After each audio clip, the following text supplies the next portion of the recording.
उमंग app के through आप SSC GD का फॉर्म अपने फ़ोन से अप्लाई कर सकते हैं।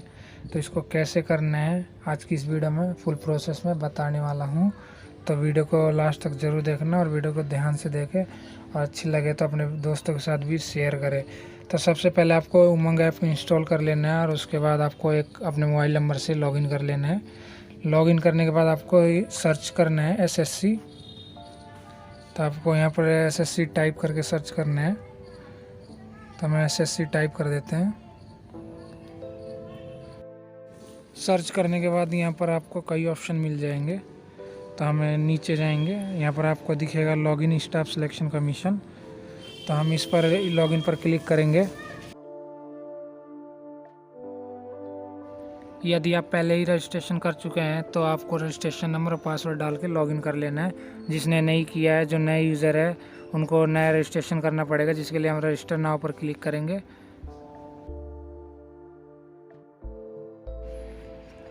उसके बाद आपसे यहाँ पर पूछा जाता है डू यू हैव आधार। यदि आपके पास आधार से रजिस्ट्रेशन करना चाहते हैं तो यस कर देंगे। उसके बाद आप अपना आधार नंबर डालेंगे, फिर वेरीफाई आधार नंबर यानी आपको दोबारा से डालना है। उसके बाद आपको अपना नेम डालना है। यहाँ पर आपको दो कंडीशन दी जाती है कि name should be same as mention on matriculation certificate, यानी आपके 10th के सर्टिफिकेट के हिसाब से आपको नाम डालना है। फिर आपको अपना नेम वेरीफाई करना है। उसके बाद आपसे पूछा जाता है have you ever change your name, क्या आपने पहले कभी नेम चेंज कराया है। तो नया यस नो कर सकते हैं। उसके बाद आपको अपना फादर नेम डालना है। सेम कंडीशन है, 10वीं 10th की मार्कशीट के हिसाब से आपको फादर नेम फिल करना है। फिर आपको वेरीफाई करना है अपना फादर नेम। फिर आप अपना मदर नेम डालेंगे। उसके बाद अपना वेरीफाई मदर नेम करेंगे। उसके बाद आपको अपनी डेट ऑफ बर्थ डालनी है अकॉर्डिंग टू आधार कार्ड। फिर आपसे आपकी 10th क्लास की एग्जामिनेशन डिटेल मांगी जाती है। आपको एजुकेशन बोर्ड सिलेक्ट करना है। आपने किस एजुकेशन बोर्ड से 10th पास कर रखा है, तो आप अपना एजुकेशन बोर्ड सिलेक्ट कर सकते हैं। फिर आपको वेरीफाई करना होगा एजुकेशन बोर्ड को। वेरीफाई करने के बाद आप अपना 10th क्लास का रोल नंबर डालेंगे। फिर रोल नंबर को आप वेरीफाई करेंगे। फिर आप पासिंग ईयर डालेंगे, आपने किस वर्ष में पास किया है क्लास 10th, तो उसको आप अपने मार्कशीट के अनुसार सिलेक्ट कर सकते हैं। फिर आपको वेरीफाई करना है।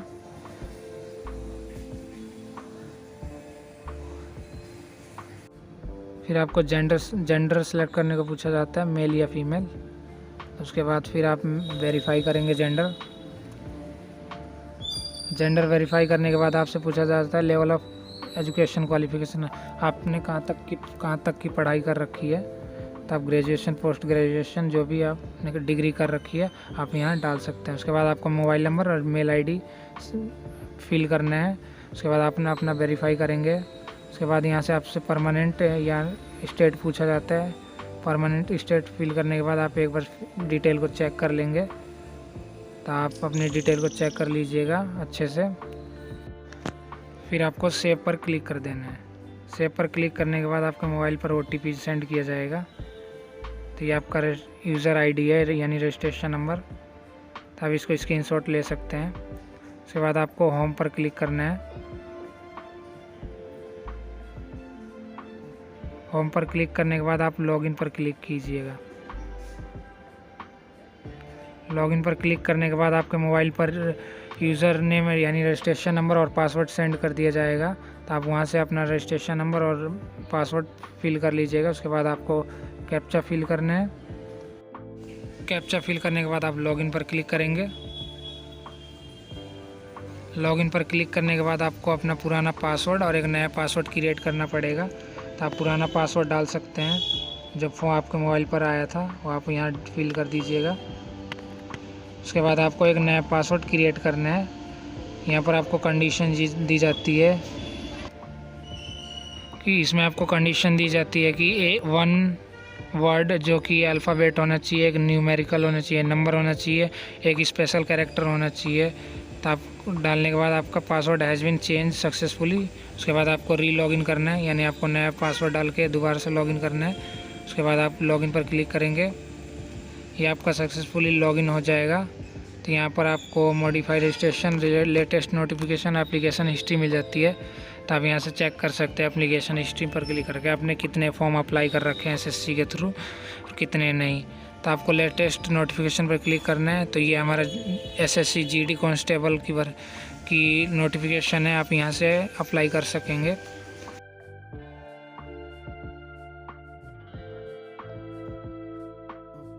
तो हम उस पर अप्लाई पर क्लिक करेंगे। अप्लाई पर क्लिक करने के बाद यहाँ पर आपको दिख जाता है not allowed to apply for any examination, क्योंकि आपका पूरा रजिस्ट्रेशन नहीं हुआ है। उसके लिए आपको बैक करना है। बैक करने के बाद आप मॉडिफाई रजिस्ट्रेशन पर क्लिक करेंगे। तो मॉडिफाई रजिस्ट्रेशन पर क्लिक करने के बाद आपको ये बेसिक डिटेल जो हमने फिल किया था वो आपका ही सेम रहेगा। फिर आपको यहाँ साइड में एडिशनल और कॉन्टैक्ट डिटेल मिल जाता है। तो आप इसको यहाँ पर आ जाएंगे तो आपको सबसे पहले अपनी कैटेगरी चूज़ करनी है। उसके बाद आपको अपनी कैटेगरी को वेरीफाई करना है। कैटेगरी वेरीफाई करने के बाद आपको नेशनलिटी पूछी जाती है, तो आप सिटीजन ऑफ इंडिया कर सकते हैं, करेंगे। उसके बाद आपको आइडेंटिफिकेशन मार्क बताना होगा एक, यानी आपके बॉडी पर कोई कट या निशान है तो आप यहाँ पर वो डाल सकते हैं।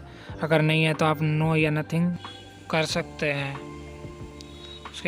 उसके बाद आपसे परमानेंट एड्रेस पूछा जाता है, तो आप अपना आधार कार्ड के हिसाब से अपनी परमानेंट एड्रेस को फिल कर देंगे। उसके बाद यदि आपका परमानेंट और communication address present address same है तो आप यस कर सकते हैं, अगर नहीं है तो आप नो करके अपना प्रेजेंट एड्रेस फिल कर सकते हैं। फिर आपको सेव और नेक्स्ट पर क्लिक करना है। उसके बाद यहाँ पर आपको अपडेट हो जाएगा एडिशनल और कॉन्टैक्ट डिटेल।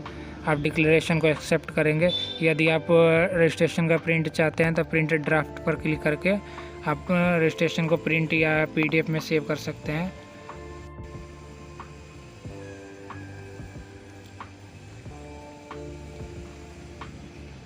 तो ये हमारा हो चुका है रजिस्ट्रेशन का प्रिंट सेव पीडीएफ में, तो आप इसको अपने फ़ोन में रख सकते हैं।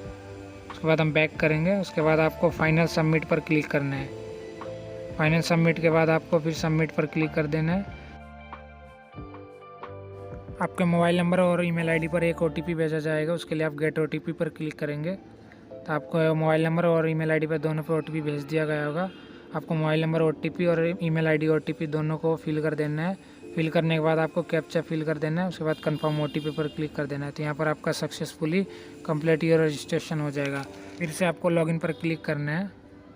लॉगिन करने के बाद आपको लेटेस्ट एप्लीकेशन नोटिफिकेशन में जाना है। उसके बाद आपको यहाँ पर जीडी कांस्टेबल की नोटिफिकेशन मिलेगा, वहाँ से फिर आपको अप्लाई पर क्लिक करना है। अप्लाई पर क्लिक करने के बाद ये देखिए आपकी बेसिक डिटेल आ जाएगी।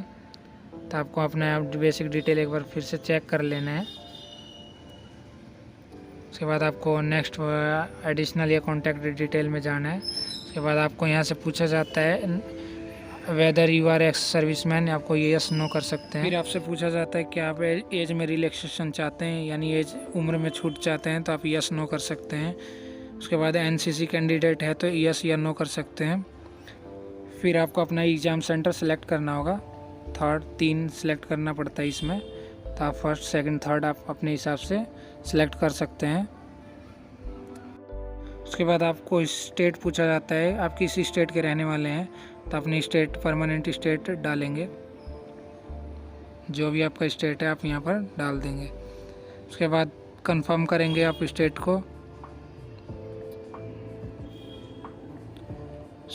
उसके बाद अपना डिस्ट्रिक्ट सेलेक्ट करेंगे। डिस्ट्रिक्ट को कंफर्म करना है। यदि आपका डिस्ट्रिक्ट बॉर्डर से बिलोंग करता है तो आप यस या नो कर सकते हैं। उसके बाद आपको अपना पोस्ट प्रेफरेंस डालना होगा, यहाँ जिसके लिए हम पोस्ट डिटेल पर क्लिक करेंगे तो यहाँ पर आपको प्रेफरेंस मिल जाएगा, किस पोस्ट के लिए कौन सा कोड यूज़ हुआ है आप अपने हिसाब से देख के डाल सकते हैं। तो हम इसको फिल कर देंगे। उसके बाद आपसे पूछा जाता है हाईएस्ट एजुकेशन क्वालिफिकेशन, आपकी हायर क्वालिफिकेशन क्या है, ग्रेजुएशन पोस्ट ग्रेजुएशन, अपने हिसाब से आप अपने सेलेक्ट करेंगे। Detail of qualify education qualification में आपको 10th स्टैंडर्ड सेलेक्ट करना है। उसके बाद आपको स्टेटस पर क्लिक करना है, यानी पास पर सेलेक्ट करेंगे। पासिंग ईयर आपका बोर्ड का नेम आपने रजिस्ट्रेशन में जो डाला था वो ऑटोमेटिक ले लेगा। उसके बाद आपको अपनी 10th की परसेंटेज डालनी है, आपकी 10th क्लास में कितनी परसेंट आई थी। फिर आपको अब ऊपर में अपना एड्रेस पर क्लिक करना है, तो आपने जो भी रजिस्ट्रेशन में एड्रेस डाल रखा था वो यहाँ पर ऑटोमेटिक ले लेगा। उसके बाद आपको फ़ोटो पर क्लिक करना है, फ़ोटो सिग्नेचर। आपको एक अपनी फ़ोटो पासपोर्ट साइज़ अपलोड करनी है। ध्यान रहे फ़ोटो 3 महीने पुरानी होनी चाहिए और फ़ोटो पर डेट ऑफ फ़ोटो प्रिंट होना चाहिए, यानी जिस दिन आपने फ़ोटो खिंचवाई है वो डेट प्रिंट होनी चाहिए। फिर आपको अपना सिग्नेचर अपलोड करना है, तो आपकी सिग्नेचर जहाँ भी जिस भी गैलरी या फाइल में है आपको फाइल ओपन करके सिलेक्ट करके अपलोड करना है। तो ये देखिए हमारा फ़ोटो और सिग्नेचर दोनों सक्सेसफुली सेव हो चुका है। उसके बाद आपको नीचे यहाँ पर डेट ऑफ फ़ोटो डालनी है, जिस डेट को आपने फ़ोटो खिंचवाई थी। तो आपको फ़ोटो डेट सेलेक्ट कर लेना है। उसके बाद आपको यहाँ पर यस कर देना है। उसके बाद आपको डिक्लेरेशन दे देना है, तो यहाँ पर आप दोनों पर टिक कर देंगे। उसके बाद आपको कैप्चा डालना है। कैप्चा फिल करने के बाद आपको प्रीव्यू पर क्लिक करना है। प्रीव्यू यानी फिर से आप एक बार अपने रजिस्ट्रेशन यानी जो भी फॉर्म फिल किया है उसको आप सारी डिटेल एक बार दोबारा से चेक कर लेंगे। अगर कुछ गलत है तो आप मॉडिफाई पर क्लिक करके आप चेंज कर सकते हैं। तो आप इसको ध्यान से अपना डिटेल को मैच कर लीजिएगा। मैच करने के बाद आपको उसके बाद सबमिट पर क्लिक करना है। सबमिट पर क्लिक करने के बाद आपका सबमिट हो जाएगा। तो उसके बाद आपको प्रिंट पर क्लिक करना है। प्रिंट पर क्लिक करने के बाद आपकी जो भी आपने एप्लीकेशन अप्लाई किया है उसका प्रिंट यानी PDF आ जाएगा। तो हम इसको डाउनलोड कर लेंगे। डाउनलोड करने के बाद ये देखिए हमारा PDF में ओपन हो चुका है प्रिंट आउट। तो आप इसको अपने फ़ोन में सेव कर सकते हैं या आप इसका प्रिंट आउट निकलवा के आप रख सकते हैं। तो इस तरह से आप अपने मोबाइल से वो भी उमंग ऐप के थ्रू आसानी से घर बैठे अप्लाई कर सकते हैं कोई भी SSC का फॉर्म। तो वीडियो अच्छी लगी तो लाइक करना, शेयर करना और अपने दोस्तों के साथ ज़रूर शेयर करना।